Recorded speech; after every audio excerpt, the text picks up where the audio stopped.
Doune Porter is the chief of communications for UNICEF in Nigeria. She says the surge in child bombers is causing division and mistrust. It's clearly a terror tactic by Boko Haram. It has certainly increased the atmosphere of fear and distrust in the area.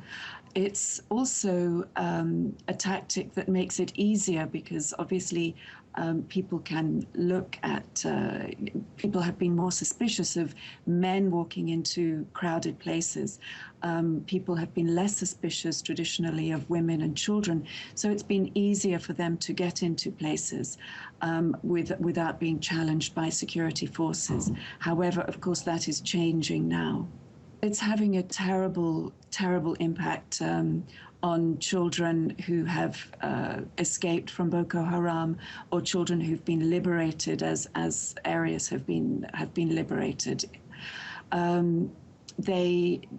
They are treated, ordinary children who've been held by Boko Haram are treated with high levels of suspicion, mistrust by their communities. They very often find themselves isolated by their communities because people think that they may turn against them, that they may cause them harm because they have been held by Boko Haram and because other children have been used in this way as bombers.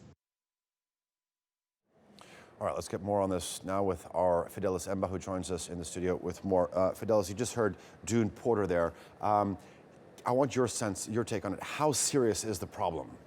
Well, this is actually causing a whole lot of panic, especially in northern Nigeria, where these attacks have been, carried out more often than other parts of Chad, Niger, or Cameroon. Because before now, Boko Haram were targeting, using car bombs to carry out attacks, which, some men would either carry out bomb attacks or maybe they come and explode in crowded areas. Then the security closed in on them.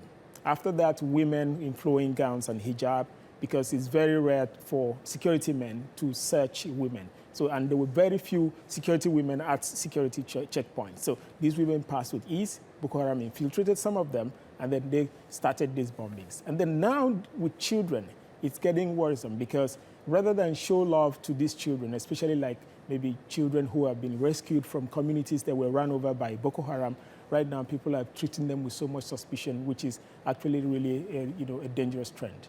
So security forces are actually having trouble in keeping up with the changing of tactic by Boko Haram, that is?